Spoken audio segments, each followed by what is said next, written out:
ದಿನಕ್ಕೊಂದು ತಿರುವುಗಳನ್ನು ಪಡೆದುಕೊಳ್ತಾ ಹೋಗ್ತಾ ಇದೆ, ಮಹತ್ವದ ಬೆಳವಣಿಗೆಯನ್ನು ಪಡೆದುಕೊಳ್ತಾ ಇದೆ. ಈಗ ಈ ಒಂದು ಡೆವಿಲ್ ಗ್ಯಾಂಗ್ನ ಅಸಲಿ ಕಹಾನಿ ತನಿಖೆ ಸಂದರ್ಭದಲ್ಲಿ ಹೊರ ಬರ್ತಾ ಇದೆ. ಒಂದೊಂದೇ ಪಾಯಿಂಟ್ಗಳು ಅಪ್ಡೇಟ್ ಲಭ್ಯವಾಗ್ತಾ ಇದೆ. ಈ ಕೊಲೆ ಕೇಸ್ಗೆ ಸಂಬಂಧಪಟ್ಟಂತೆ ಅಂತಿಮ ಘಟ್ಟವನ್ನು ತಲುಪಿರುವಂತಹ ತನಿಖಾ ತಂಡ, ಚಾರ್ಜ್ ಶೀಟ್ ಅನ್ನ ತಯಾರುಪಡಿಸುತ್ತಿರುವಂತಹ ಪೊಲೀಸರು, ರೇಣುಕಾಸ್ವಾಮಿ ಕೊಲೆ ಕೇಸ್ನಲ್ಲಿ ಇಲ್ಲಿಯವರೆಗೂ 17 ಜನರ ಅರೆಸ್ಟ್ ಆಗಿದೆ. ದರ್ಶನ್, ಪವಿತ್ರ ಬಿಟ್ಟು 15 ಮಂದಿ, ನೋಡಿ ಎಲ್ಲರೂ ಕೂಡ 17 ಮಂದಿ ಅರೆಸ್ಟ್ ಆಗಿರೋದು. ಅಂತಿಮ ಘಟ್ಟ ಚಾರ್ಜ್ ಶೀಟ್ ಸಲ್ಲಿಕೆಗೆ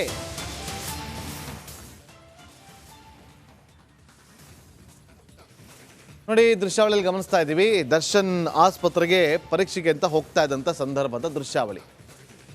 ಈಗ ಅಂತಿಮ ಘಟ್ಟ. ಯಾಕೆ ಈ ಅಂತಿಮ ಘಟ್ಟದ ವಿಚಾರ ನಿಮ್ಮ ಮುಂದೆ ಅಂತಂದ್ರೆ ಈಗ ಗೊತ್ತಾಗೋದು. ಚಾರ್ಜ್ ಶೀಟ್ ಸಲ್ಲಿಕೆ ಆಗುತ್ತೆ. ಈಗ ಸಿಕ್ಕಿರುವಂತ ಮಾಹಿತಿ ಪ್ರಕಾರ 4,000 ಪುಟಗಳ ಚಾರ್ಜ್ ಶೀಟ್ ಸಿದ್ಧವಾಗ್ತಾ ಇದೆಯಂತೆ. ಒಂದಲ್ಲ, ಎರಡಲ್ಲ, 100 ಅಲ್ಲ, 200 ಅಲ್ಲ, 4,000 ಪುಟಗಳ ಚಾರ್ಜ್ ಶೀಟ್ ಸಿದ್ಧಗೊಳ್ತಾ ಇದೆ. ಆದರೆ ಈ ಚಾರ್ಜ್ ಶೀಟ್ನಲ್ಲಿ ಏನೆಲ್ಲ ಅಂಶಗಳು ಉಲ್ಲೇಖ ಆಗುತ್ತೆ ಅನ್ನೋದು ಕೂಡ ಬಹಳ ಕುತೂಹಲ ಕೆರಳಿಸ್ತಾ ಇದೆ. ನೋಡಿ, 17 ಜನ ಆರೋಪಿಗಳು ಅರೆಸ್ಟ್ ಆಗಿದ್ದಾರೆ. A1 ಸ್ಥಾನದಲ್ಲಿರೋದು ಪವಿತ್ರ ಕೂಡ, A2 ಸ್ಥಾನದಲ್ಲಿರೋದು ದರ್ಶನ್. ಈಗ ಈ 17 ಜನರಲ್ಲಿ ರೇಣುಕಾಸ್ವಾಮಿಯನ್ನ ಕೊಂದಿದ್ಯಾರು? ರಿಪಬ್ಲಿಕ್ ಕನ್ನಡದ ಬಳಿ ಇದೆ ಸೂಪರ್ ಎಕ್ಸ್ಕ್ಲೂಸಿವ್ ಡೀಟೇಲ್ಸ್. ರೇಣುಕಾಸ್ವಾಮಿಯನ್ನ ಚಿತ್ರಹಿಂಸೆ ಕೊಟ್ಟು ಕೊಂದಿದ್ದು 12 ಆರೋಪಿಗಳು. ಆ 12 ಆರೋಪಿಗಳು 17 ಜನ ಆರೋಪಿಗಳ ಪೈಕಿ 5 ಜನ ಆರೋಪಿಗಳು ಈ ಪ್ರಕರಣದಲ್ಲಿ ಯಾವ ರೀತಿಯಾದಂಥ ಇನ್ವಾಲ್ವ್ಮೆಂಟ್ ಇತ್ತು.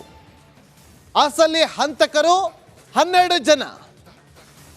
ಅಸಲಿ ಹಂತಕರು ಆ 12 ಜನ. ಉಳಿದ 5 ಜನರ ಪಾತ್ರ ಏನು ಎಲ್ಲವೂ ಕೂಡ ಈಗ ರಿಪಬ್ಲಿಕ್ ಕನ್ನಡಕ್ಕೆ ಸಿಕ್ಕಿರುವಂತಹ ಎಕ್ಸ್ಕ್ಲೂಸಿವ್ ಡೀಟೇಲ್ಸ್. ನೋಡಿ, 12 ಜನ ಹಂತಕರು ಅಂದರೆ ಯಾವ ಅರ್ಥದಲ್ಲಿ ಅಂತಂದರೆ, ರೇಣುಕಾಸ್ವಾಮಿಯನ್ನ ಕರ್ಕೊಂಡು ಬಂದು ಶೆಡ್ನಲ್ಲಿ ಇರಿಸಿ, ಪಟ್ಟಣಗೆರೆ ಶೆಡ್ನಲ್ಲಿ ಇರಿಸಿ ಹಲ್ಲೆ ಮಾಡಿದ್ರಲ್ಲ ಅವರು. ಈ 12 ಜನ ಕಿಡ್ನಾಪ್ ಮಾಡಿದವರು, ಆತನಿಗೆ ಮನ ಬಂದಂತೆ ಥಳಿಸಿದವರು, ಇವರೆಲ್ಲರೂ ಕೂಡ 12 ಜನ. ಆ 12 ಜನರಲ್ಲಿ ದರ್ಶನ್ ಕೂಡ ಇದ್ದಾರೆ. ತನಿಖೆಯ ಸಂದರ್ಭದಲ್ಲಿ ಗೊತ್ತಾಗಿರುವಂಥ ವಿಚಾರ. ನನಗೇನು ಗೊತ್ತಿಲ್ಲ, ನಾನೇನು ಮಾಡಿಲ್ಲ, ನನಗೆ ಬಂದು ಹೇಳಿದ್ರು ಅಷ್ಟೇ ನನಗೆ ಗೊತ್ತಿರೋದು ಅಂತ ಪೊಲೀಸ್ ತನಿಖೆಯ ಸಂದರ್ಭದಲ್ಲಿ ಪೊಲೀಸ್ ಕಸ್ಟಡಿಯಲ್ಲಿದ್ದಾಗ ದರ್ಶನ್ ಅವರು ಹೇಳಿಕೆಯನ್ನು ಕೊಟ್ಟಿದ್ರು. ಆದರೆ ಯಾವಾಗ ವಾಟ್ಸಪ್ ಫೋಟೋಗಳು ರಿಟ್ರೀವ್ ಆಯ್ತಲ್ವಾ, ಆಗ ಅಸಲಿ ಕಹಾನಿ ಹೊರಬಿದ್ದಿದೆ. ಯಾರ್ಯಾರು ಅವತ್ತು ಅಲ್ಲಿ ಇದ್ರು ಅನ್ನೋದು. ಇಷ್ಟೆಲ್ಲ ಆದ ಬಳಿಕ ಈಗ ಈ ಪ್ರಕರಣದಲ್ಲಿ ಕಿಡ್ನಾಪ್ ಮಾಡ್ತಾರೆ, ಆ ಬಳಿಕ ಕೊಲೆ ಮಾಡ್ತಾರೆ. ಕೊಲೆ ಮಾಡಿದ ಬಳಿಕ ಅಲ್ಲಿ ಒಂದು ಎಡವಟ್ಟನ್ನು ಮಾಡ್ಕೊಳ್ತಾರೆ. ಆ ಎಡವಟ್ಟು ಏನು ಅಂತ ಮುಂದಿನ ಹಂತದಲ್ಲಿ ಮುಂದೆ ಹೇಳ್ತೀನಿ.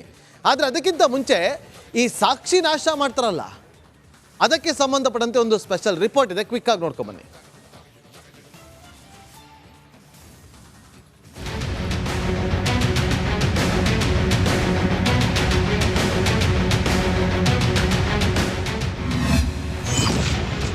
ರೇಣುಕಾಸ್ವಾಮಿಯನ್ನ ಕೊಂದಿದ್ದು 12 ಮಂದಿ.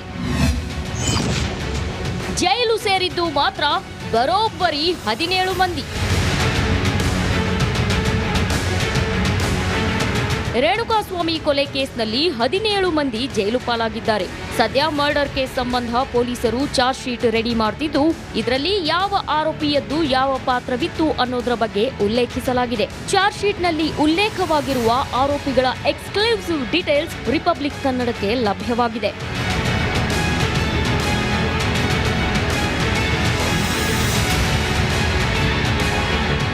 ರೇಣುಕಾಸ್ವಾಮಿಯನ್ನ ಪಟ್ಟಣಗೆರೆ ಶೆಡ್ನಲ್ಲಿ ಹೊಡೆದು ಕೊಂದಿದ್ದು 12 ಆರೋಪಿಗಳು. ಆದ್ರೆ ಮರ್ಡರ್ ಕೇಸಲ್ಲಿ ಲಾಕ್ ಆಗಿರೋದು ಬರೋಬ್ಬರಿ 17 ಮಂದಿ. ಯಾಕಂದ್ರೆ ಕೊಲೆಗೆ ಸಹಕಾರ ನೀಡಿದ ಆರೋಪ ಹಾಗೂ ಸಾಕ್ಷ್ಯ ನಾಶಕ್ಕೆ ಕಾರಣವಾದ ಹಿನ್ನೆಲೆ ಇನ್ನೂ 5 ಜೈಲು ಸೇರಿದ್ದಾರೆ.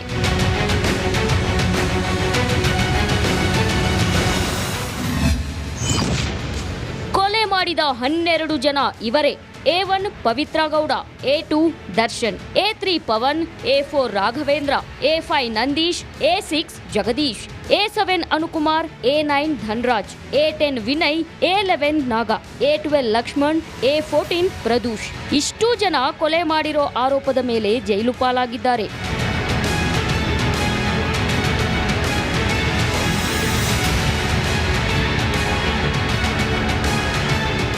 ಇನ್ನು ಕೊಲೆಗೆ ಸಹಕಾರ ನೀಡಿದ್ದು ಹಾಗೂ ಸಾಕ್ಷ್ಯ ನಾಶ ಮಾಡಿದ ಆರೋಪದ ಮೇಲೆ A8 ರವಿಶಂಕರ್ ಲಾಕ್ ಆಗಿದ್ದಾನೆ. ಚಾಲಕನಾಗಿರೋ ರವಿಶಂಕರ್ ಕಾರಿನಲ್ಲೇ ಚಿತ್ರದುರ್ಗದಿಂದ ರೇಣುಕಾಸ್ವಾಮಿಯನ್ನ ಕಿಡ್ನಾಪ್ ಮಾಡಿ ಕರೆತಂದಿದ್ದ.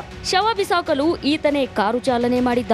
ಇನ್ನು A13 ದೀಪಕ್ ಶಾಸಕರೊಬ್ಬರ ಸಂಬಂಧಿಯಾಗಿದ್ದು ರೇಣುಕಾಸ್ವಾಮಿಯನ್ನ ಕಿಡ್ನಾಪ್ ಮಾಡಿ ಕರೆತಂದಿದ್ದ. ಪಟ್ಟಣಗೆರೆ ಶೆಡ್ನಲ್ಲಿ ಜಾಗ ನೀಡಿದ್ದು ಇವನೇ. ಕೂಲಿ ಮಾಡುವ A15 ಕಾರ್ತಿಕ್ ಶವ ಬಿಸಾಡಲು ಹೋಗಿದ್ದ. ಅಲ್ಲದೆ ಹಣದಾಸೆಗೆ ಪೊಲೀಸರಿಗೆ ಶರಣಾಗಿದ್ದ.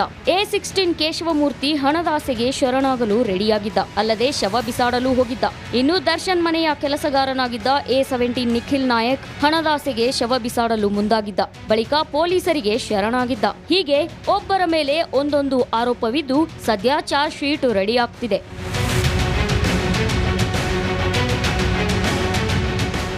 ನಾಗರಾಜ್, ರಿಪಬ್ಲಿಕ್ ಕನ್ನಡ, ಬೆಂಗಳೂರು.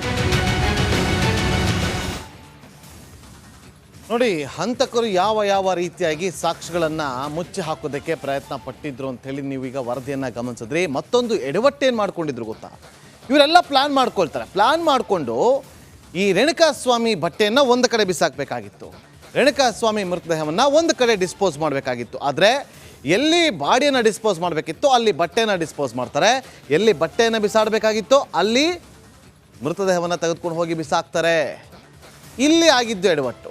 ನೋಡಿ, ಅಲ್ಲೂ ಕೂಡ ಪ್ಲಾನ್ ಮಾಡ್ತಾರೆ, ಆದರೆ ಅದು ಫೇಲ್ಯೂರ್ ಆಗುತ್ತೆ. ಇಲ್ಲಿ ಈಗ ಪ್ರಮುಖವಾಗಿ ಅಂತಿಮ ಘಟ್ಟಕ್ಕೆ ಬಂದು ತಲುಪಿರುವಂಥ ವಿಚಾರ, ಚಾರ್ಜ್ ಶೀಟ್ ಸಿದ್ಧವಾಗ್ತಾ ಇದೆ. ಇಲ್ಲಿ CFSL ಹಾಗೂ FSL report, Darshan and gang ವಿರುದ್ಧದ ಈ ಒಂದು ರಿಪೋರ್ಟ್ ಇದೆಯಲ್ಲ, ಈ ಚಾರ್ಜ್ ಶೀಟ್ನಲ್ಲಿ ಬಹಳ ಮಹತ್ವವನ್ನು ಪಡೆದುಕೊಳ್ಳುತ್ತೆ. CFSL ರಿಪೋರ್ಟ್, ಅದೇ ರೀತಿಯಾಗಿ FSL ರಿಪೋರ್ಟ್. ಯಾಕೆ ಅಂತೀರಾ? ಈ ವರದಿ ನೋಡಿ.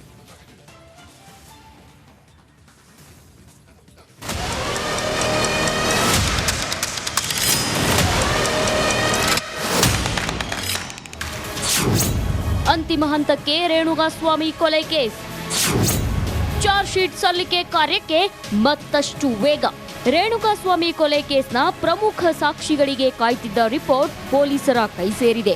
ರಿಪೋರ್ಟ್ ಆಧಾರದ ಮೇಲೆ ಚಾರ್ಜ್ ಶೀಟ್ ಸಲ್ಲಿಸಲು ಖಾಕಿ ಸಜ್ಜಾಗಿದ್ದು, ಇದಕ್ಕೆ ಬೇಕಾದ ಎಲಿಮೆಂಟ್ಸ್ ಕಲೆಕ್ಟ್ ಮಾಡಿದೆ. ದರ್ಶನ್ ಫೋನ್, ಪ್ರದೋಷ್ ಮೊಬೈಲ್ನಲ್ಲಿದ್ದ ಫೋಟೋ, ವಿಡಿಯೋಗಳ ರಿಟ್ರೀವ್ಗಾಗಿ ಹೈದರಾಬಾದ್ ಸೆಂಟರ್ಗೆ ಕಳುಹಿಸಲಾಗಿತ್ತು. ಸದ್ಯ ಅದರ ರಿಪೋರ್ಟ್ ಬಂದಿದ್ದು ಪೊಲೀಸರು